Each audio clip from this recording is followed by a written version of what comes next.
Então, no caderno do aluno, essa diferenciação está marcada entre a modulação de uma palavra, né, que a gente chegou a comentar, no sentido da temática ou do termo religioso mesmo, né?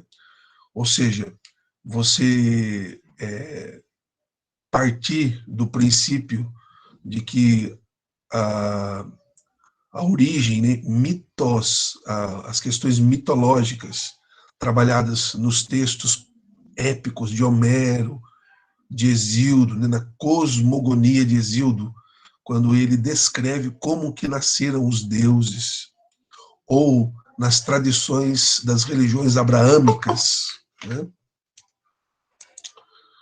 Conversava ontem com um professor de francês chamado Frank, ele me dá aula de francês, e ele contou para mim, narrou para mim que, dando aula para um muçulmano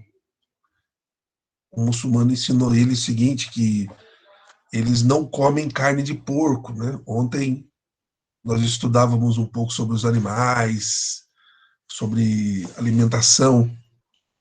E por que o muçulmano não come carne de porco? O muçulmano come carne de porco por conta de que Maomé, ou Mohamed, teria... Eu não sei a surata que está isso, eu vou procurar ainda. Então ele perguntou para mim, né, que por que tem essa... que as pessoas dizem ser questão higiênica, mas não tem a ver, porque, segundo a narrativa, que Mohamed estava com sede numa espécie de deserto e que, seguindo as pegadas de um animal pequeno, no caso o porco, né, ele encontrou um local para saciar a sede. E deixou, então, como regra no Alcorão, a sacralidade do animal. Então, é uma visão positiva. O que eu acho, né, ainda em pesquisa, que é diferente da reflexão que o judaísmo faz.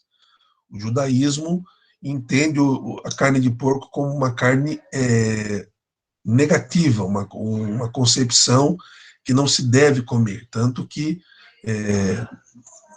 na Bíblia dos evangélicos, de quem é evangélico, vocês não vão ter esse livro, que é a segunda carta aos Macabeus, capítulo 7, quando um rei obriga uma mãe e 7 filhos a comer carne de porco, e eles negam, então são sacrificados, são assassinados pelo rei, por conta de não comer carne de porco, por ela ser proibida pela Torá, pelo livro do Levítico, sobretudo.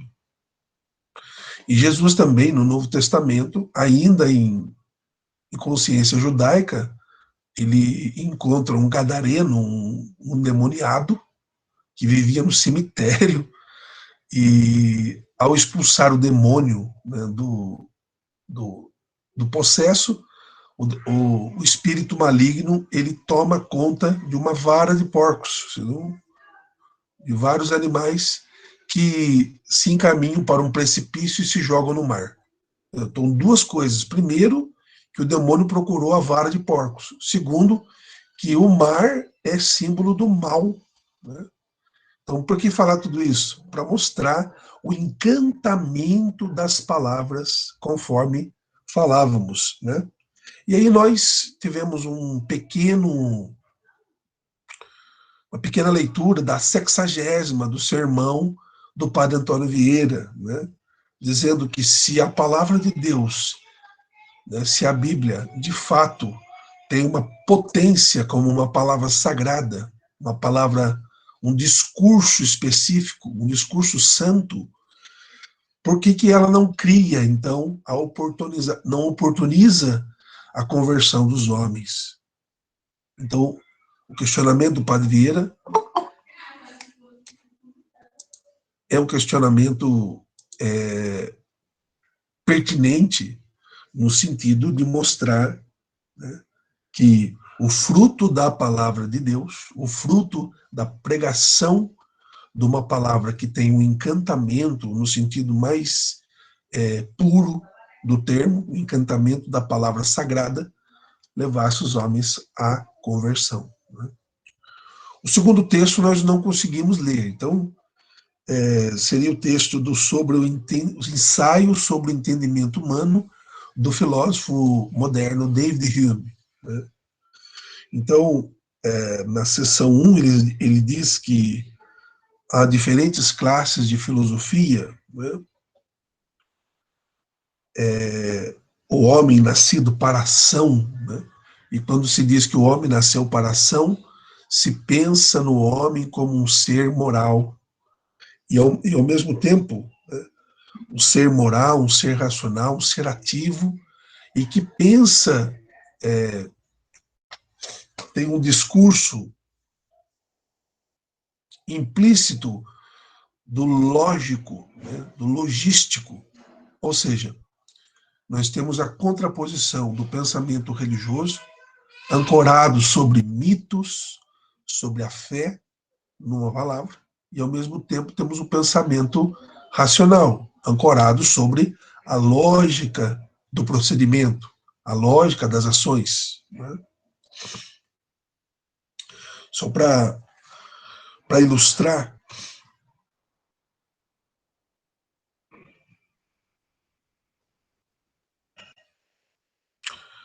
ele diz assim, David Hume, ao contrário, a filosofia abstrusa, alicerçada numa concepção que não pode penetrar na vida prática na ação, desvanece quando o filósofo sai da sombra e penetra no dia claro.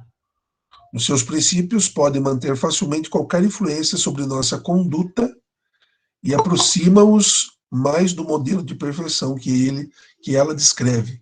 Ou seja, David Hume, né, quando ele usa essa expressão abstrusa, é uma palavra que tem alguns significados importantes, né, no texto. E ele apresenta, então, o uso da filosofia moral como uma filosofia prática, e refere em algum momento na página 152, 153, da terminologia palavra de Deus. Será que ele está remetendo-se a alguma religião? Pode ser que sim. Mas o argumento da moralidade humana não está, como no sermão da 60ª do padre Antônio Vieira, dispensado sobre a, a religião cristã, especificamente. Né?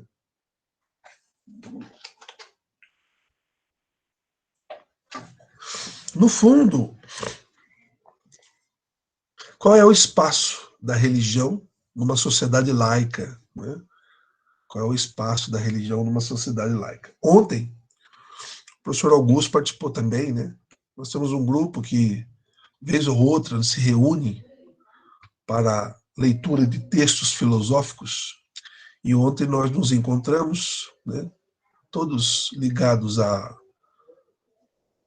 filosofia, para ler um poema ali entre o final, ali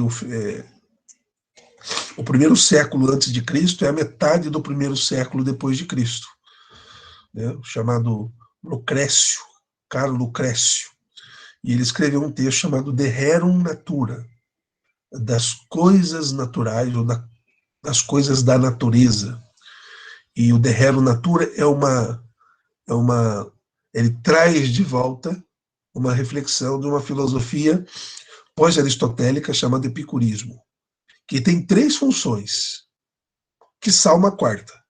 A primeira, importante, eu acho que faz menção, né? Esse poema é um poema épico, um poema até mesmo maior que os grandes literatos romanos, como Virgílio, por exemplo, Ovídio, por exemplo.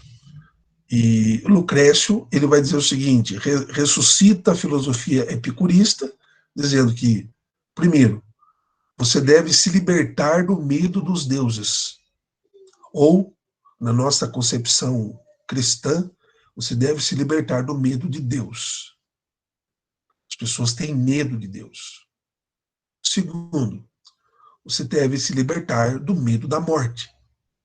Porque para Epicuro e também para Lucrécio, o corpo é uma somatização de átomos da natureza. E essa somatização de átomos da natureza cria, portanto, ou seja, subentende uma concepção materialista, de modo que a matéria dissolvendo-se, não existe mais nada. Então não existe vida após a morte, não existe alma espiritual, não existe nada eterno no corpo humano. Somente a junção, que não tem lógica, que não tem finalidade, uma junção das matérias atômicas, que formam o corpo, formam a alma, formam, através do movimento, tudo que existe. Então seria a segunda pressuposição da filosofia epicureia e do poema de Lucrécio. A terceira é viver, na medida certa, a intensidade do prazer vital. Então, viver os prazeres da vida, que é muito combatido, por exemplo, pela palavra encantada. A palavra religiosa, ela tem um olhar, não sei se discriminatório, mas um olhar, pelo menos, prudencial, para que a gente não viva o prazer. Parece que sentir prazer não é certo. E, por fim, a filosofia epicureia, trazida no poema de Lucrécio, vai dizer que é necessário suportar as dores da vida em suas fases. Então, não há nenhuma dor que não passe. Então, libertar-se do medo de Deus, libertar-se do medo da morte, viver o prazer na sua intensidade normal e suportar as arbitrariedades, as dores da vida. É uma filosofia muito próxima, né, do mundo de hoje, muito próxima. E a gente está falando ali entre 50 antes de Cristo e 50 depois de Cristo. Né? Na verdade, você está ali entre 100 anos entre o nascimento ou não de Jesus de Nazaré, que dentro de Roma havia Marco Aurélio, havia Cícero e outros autores, como Lucrécio, que fazem parte, então, dessa dicotomia entre a palavra politizada pelo logos, pela razão, e a palavra encantada pela mitologia. Hoje, conforme vocês estão vendo aí, eu vou iniciar uma pequena introdução sobre o homem como ser político. Eu já postei ontem à noite um vídeo de 2 de julho do ano passado, do canal Semesp, né, da aula que o professor Marconi faz, sobretudo com a habilidade referida a questionar o papel do Estado e das leis, né, e observar cada um de nós como seres politizados. O homem, como ser político, que produz um discurso, ele produz um discurso para o bem viver, para o bem comum. Quando o homem produz um discurso para o bem viver, para o bem comum, todo discurso, toda ação, todo comprometimento nosso, até mesmo os relacionados à palavra encantada, as palavras religiosas, as palavras metafísicas. Bom dia, Evelyn, bom dia a todos. Seja bem-vinda. E a qualquer tonalidade dessa palavra, ela tem uma produção social politizada. É muito comum uma percepção um pouco errada da ideia de política. O que eu quero dizer? Quando algum indivíduo diz que não gosta de política, ele está deixando, ele está passando, ele está transpondo dele o direito de pensar, né, o melhor para a sociedade, que isso remete ao melhor também para si, e transferindo para outras pessoas. Porque, no fundo, todos somos politizados, né? O primeiro autor a ser aferido aqui é Aristóteles, e ele vai dizer exatamente: nós somos um animal que pensa, somos um animal político, um animal que pensa na cidade, um animal que pensa num ambiente para viver. Isso não quer dizer que você tenha que se filiar ao PT, ao PSDB, ao PMDB, ao MDB ou qualquer outro partido. Você também pode praticar política partidária, mas o ser político significa existe uma dimensão, né, uma categoria humana que me faz partícipe, ou seja, eu sou participante da vida social, sou participante das decisões políticas, das decisões que dizem respeito à, à minha história, à história da minha família, as consequências para a minha vida de trabalho, até mesmo para a minha felicidade. Felicidade individual, felicidade coletiva. Isso é a vida política. Então, existe uma aula, já está posta lá, fora essa, que conclusiva da anterior e introdutória desta, onde o professor Marconi poderá nos ajudar a pensar e a questionar o papel das leis e do Estado. Bem, no caderno do aluno há duas perguntas interessantes, né? O que é política e o que é Estado? A gente vai usar essa. Né? Então, vocês estão vendo aí o homem como ser político, caderno do aluno, São Paulo faz escola, página 154 a 157. Já citei o Aristóteles, mas também vou citar Platão e Rousseau. Vou falar de desigualdade social. Vou falar, também já citado, do papel do Estado e das leis. E vou citar aqui a Constituição brasileira, ok? Como exercício e habilidades. Deixa eu melhorar para vocês. Então, a habilidade 10, nesse segundo bimestre, da BNCC. Agir pessoal e coletivamente com autonomia, responsabilidade, flexibilidade. Não existe política sem flexibilidade. Também resiliência, determinação, tomando decisões com base em princípios éticos, democráticos, inclusivos, sustentáveis, solidários. Esta habilidade é uma habilidade extremamente do homem e da mulher politizada.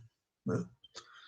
E, no que diz respeito à habilidade específica da filosofia, além de questionar o papel do Estado e das leis, eu suponho que a gente também possa reconhecer o caráter insatisfatório e ingênuo de explicações aceitas pelo senso comum em relação aos fundamentos da desigualdade. Então, o que vocês vão fazer como atividade que já está lá predisposta? A primeira é, o artigo 5º da Constituição, ele tem um primeiro, vocês vão olhar lá, não se assustem, tá? Ele tem 78 incisos. É claro que você não vai copiar tudo. É muita coisa. Mas ele tem um enunciado, o artigo 5º tem um enunciado. Todos os homens são iguais perante a lei, independentemente de sexo, religião, crença, né, filosofia de vida, enfim. Esse é o enunciado do artigo 5º. Isso é importante a gente relembrar. Agora, os incisos, que são 78, você vai escolher um e comentar. Então, essa escolha, ela não é multilateral, ela é... Eu vou só pegar aqui a Constituição, só um minuto.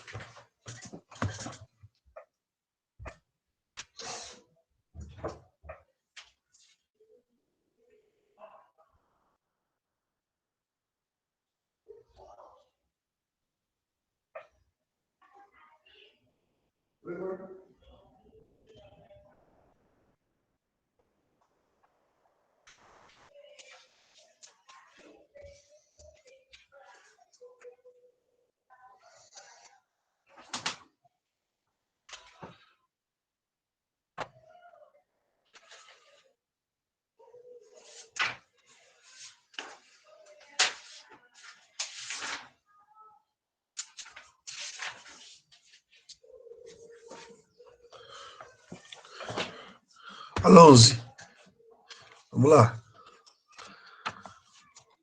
Então, o que é um exercício?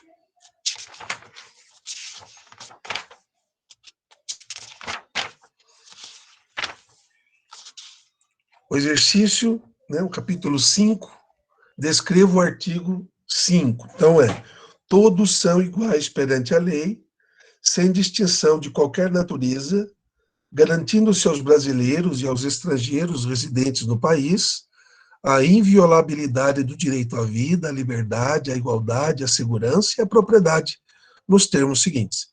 Isto é o artigo 5º. Agora vai começar uma sequência de incisos, né? Essa sequência de incisos, você pode olhar na internet, né, e escolher, né, 53, 66, 77.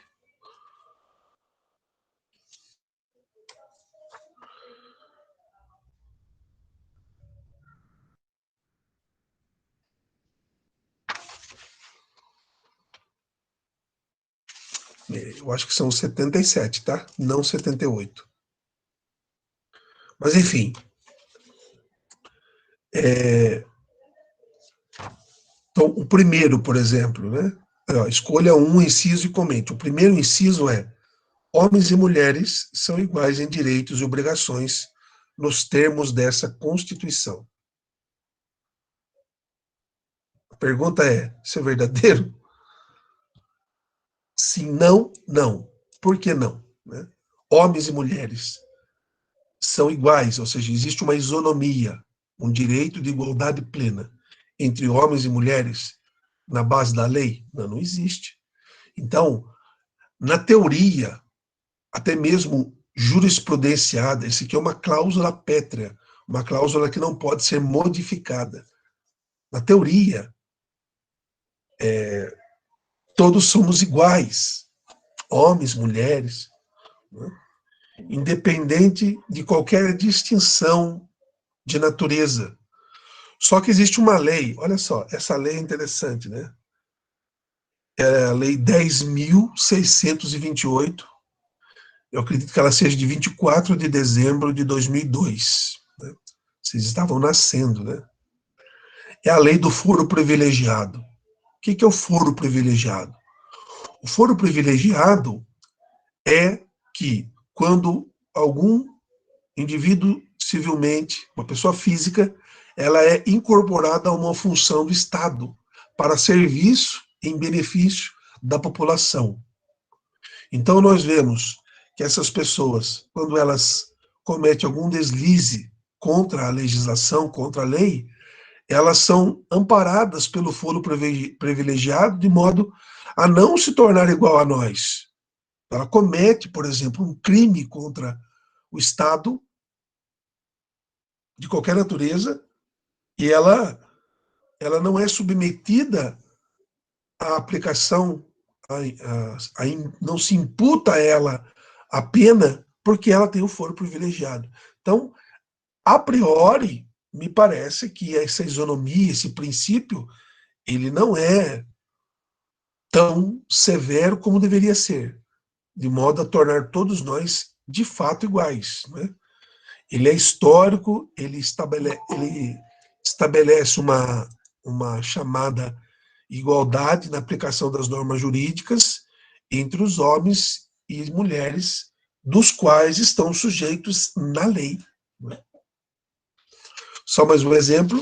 Né?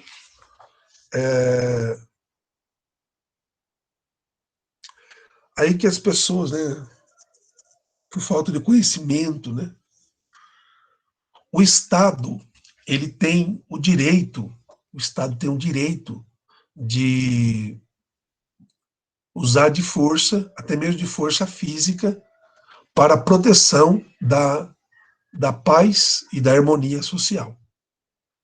Mas o Estado, e aí entra a questão, né, ocorrida, então a filosofia traz como exemplo aquilo que está aí, latente na sociedade. Por exemplo, o caso da comunidade de Jacarezinho. A polícia entrou, né?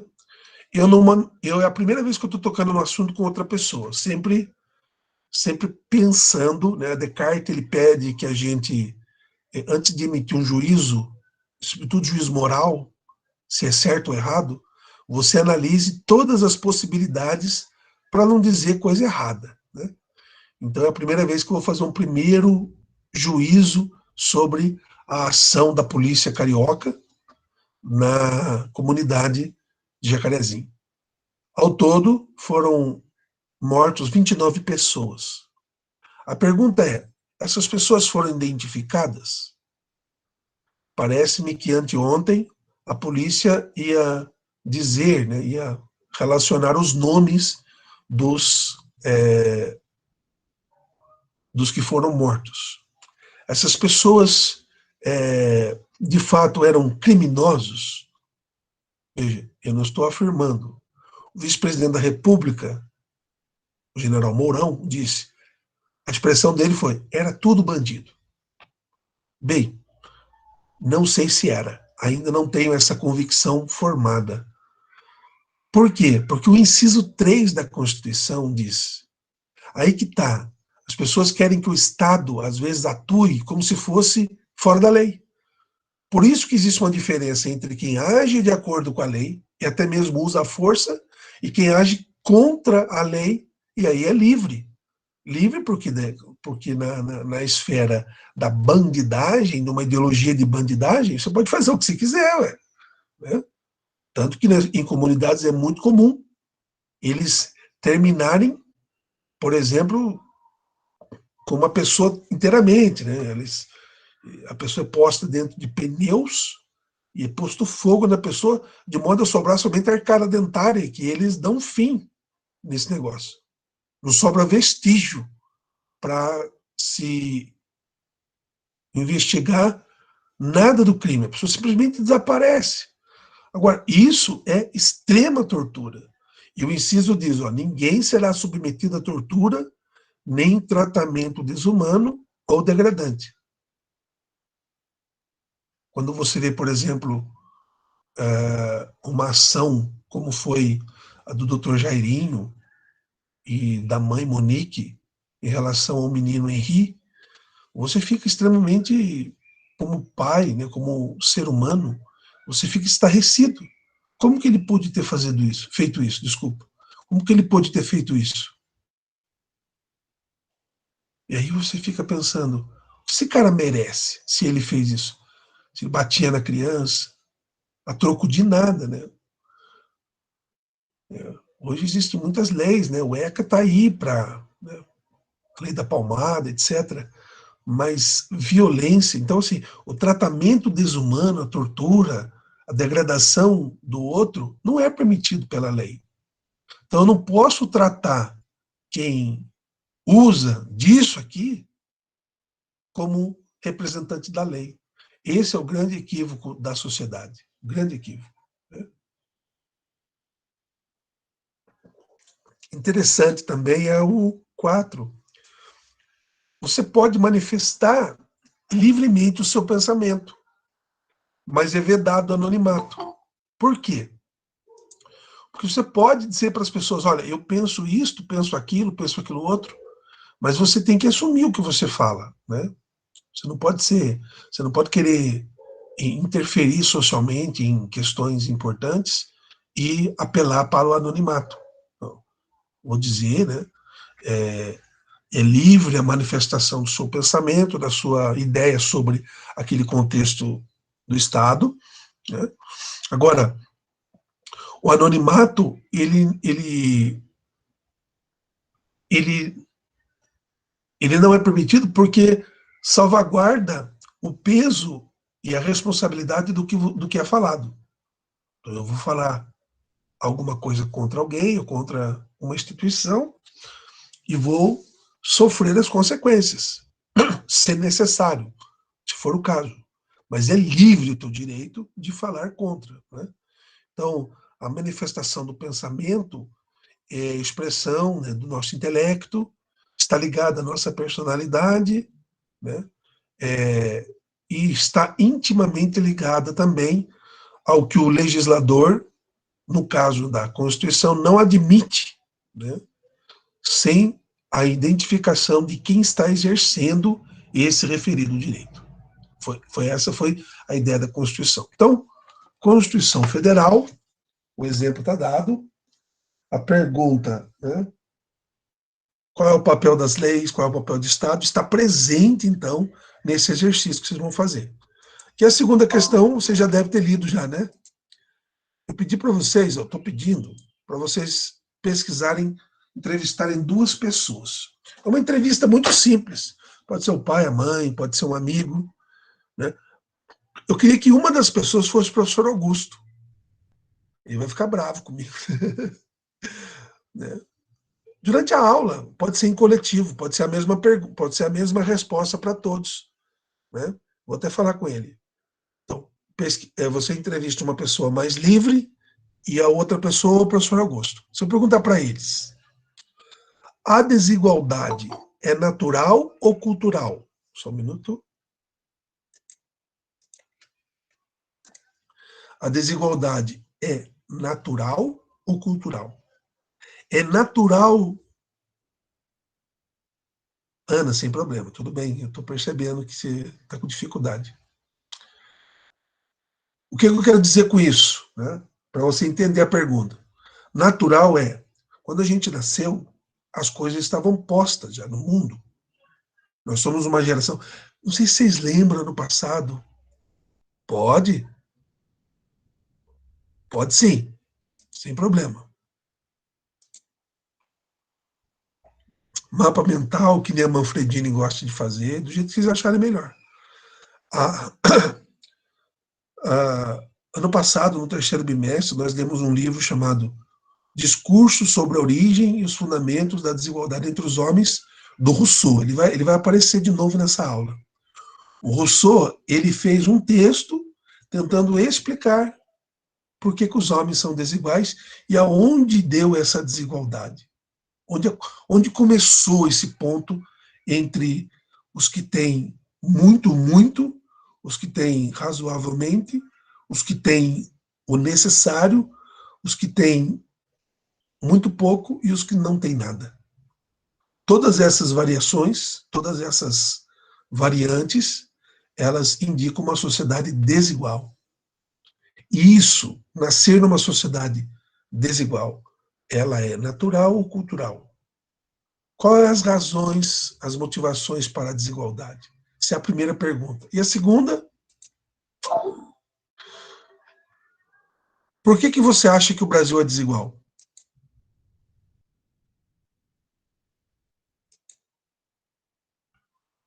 Por que você acha que o Brasil é desigual? Ok?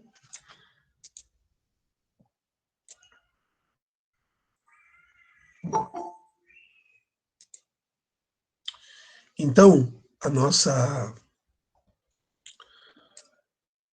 aula, ela vai, os nossos exercícios vão passar por esse viés. Vamos recordar, então. Nós somos animais políticos. Vivemos em sociedade, formamos um pacto social, criamos o Estado. O Estado tem o benefício da nossa intenção de que ele, de modo representativo, nos ajuda a manter a paz, a harmonia e a concórdia, a ordem e o progresso. Para tanto, o Estado cria leis, e leis que são de modo isonômico, ou seja, trate todos de maneira igualitária, visando o bem civil, o bem comum. Bem, nessa concepção de Estado e de politização da nossa vida, existem alguns descabimentos. Por exemplo, a desigualdade social. A desigualdade social, ou o que eu dizia, né, da minha análise da comunidade Jacarezinho, logo que aconteceu os fatos, e os fatos gravados são marcantes, são chocantes,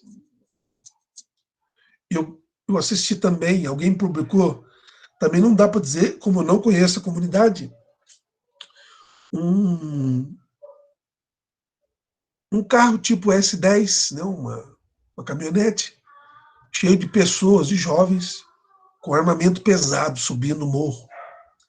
Não sabe, não se sabe. Então, assim, qualquer juízo nesse momento ainda é muito cedo para dizer, né? Agora, se de fato houve um confronto, porque o Estado tem o direito de usar de força física, até mesmo de apertar o gatilho. Se houve um confronto e o Estado fez o que fez, está dentro do esquema do jogo, até mesmo dentro da lei. Agora, se houve, né, como já aconteceu na história, uma chacina, né, porque, na verdade, se você tem um mandato de prisão, supõe-se que você vai subir a comunidade, vai trazer o indivíduo preso e não morto.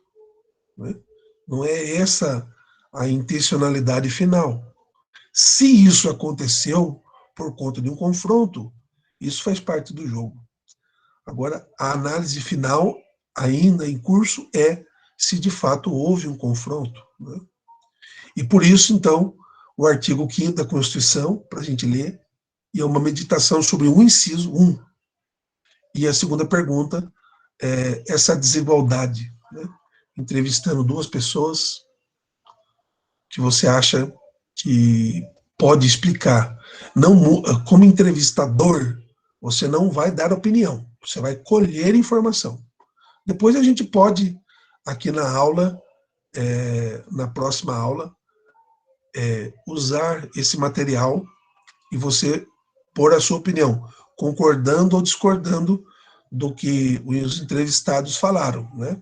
Eu estou sugerindo para vocês que um dos entrevistados para todos seja o professor Augusto.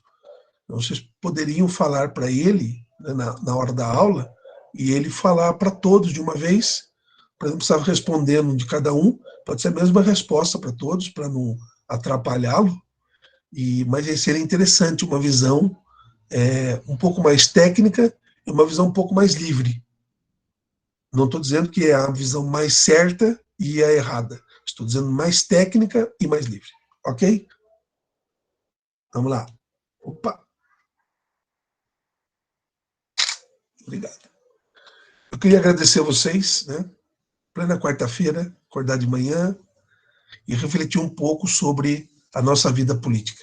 Né?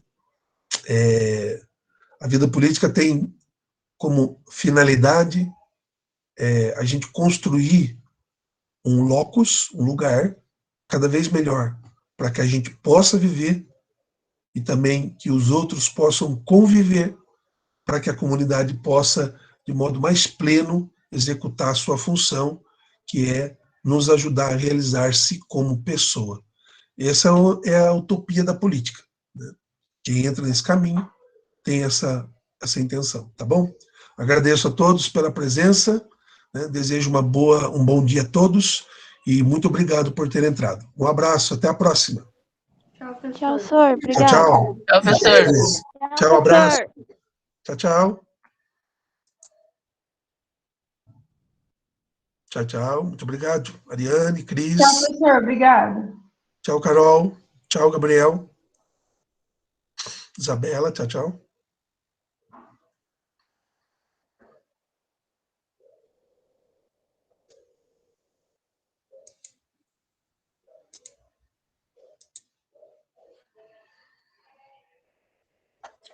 Gostaria só de terminar essa gravação com um destaque para Aristóteles.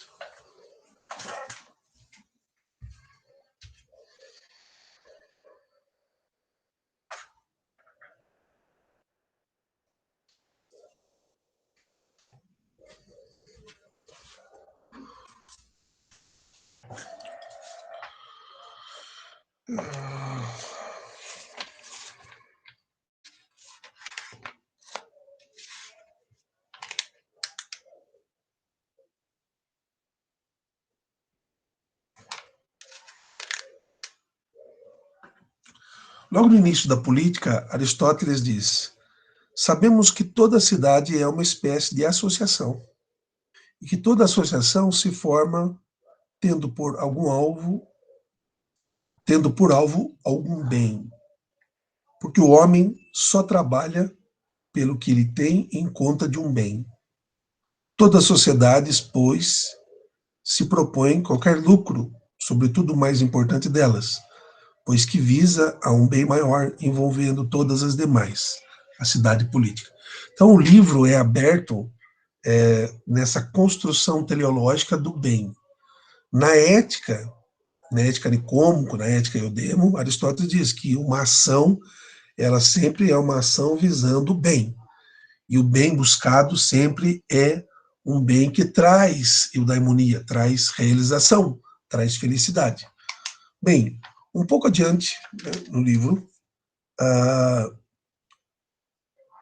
no número 8, Aristóteles diz: a sociedade constituída por diversos pequenos burgos forma uma cidade completa, com todos os meios de se abastecer por si, e tendo atingido, por assim dizer, o fim que se propôs. Então, existe também uma concepção finalista na sociedade, assim como há uma concepção finalista na ação individual moral.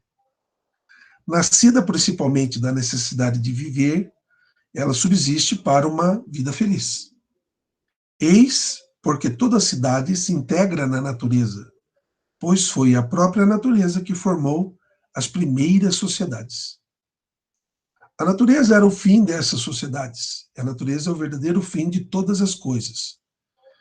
Dizemos, pois, dos diferentes seres, que eles se acham integrados na natureza, quando têm atingido todo o desenvolvimento que lhes é peculiar. Além disso, o fim para o qual cada ser é criado é cada um bastar-se a si. Tem um pouco mais adiante, já no capítulo 2,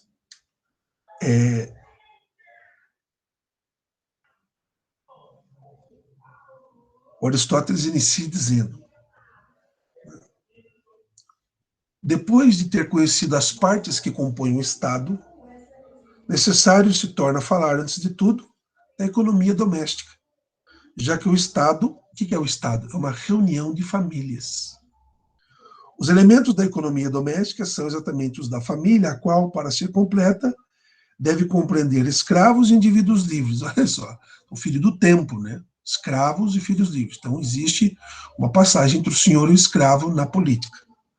Mas para se submeter ao exame, separando as partes primitivas e indecomponíveis, sabendo-se que na família elas são o senhor e o escravo, o marido e mulher, os pais e os filhos, seria necessário estudar isoladamente essas três classes de indivíduos e o que ele vai fazer, para saber o que é e o que deve ser cada uma delas. Então, o senhor e o escravo, o marido e a mulher, os pais e os filhos. Né?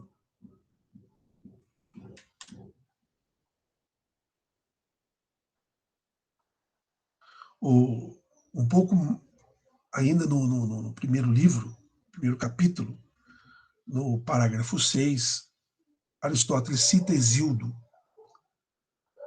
que disse com razão, aspas, que a primeira família se formou da mulher e do boi feito para a lavra. Com efeito, o boi serve de escravo aos pobres. Assim, naturalmente, a sociedade, constituída para prover as necessidades cotidianas, é a família, formada daquelas que Carondas chama de homus piens, tirando o pão da mesma arca, e que Epimênides, de Creta, denomina homo capiens, comendo na mesma manjedoura. Então, é um texto, né, que merece, pelo menos, a leitura aí dos 3 primeiros capítulos, né? Já que no segundo nós vimos que Aristóteles vai tratar das relações entre o senhor e escravo, marido e mulher, e pai e filho. Né? Para encerrar, no capítulo 3, número 11,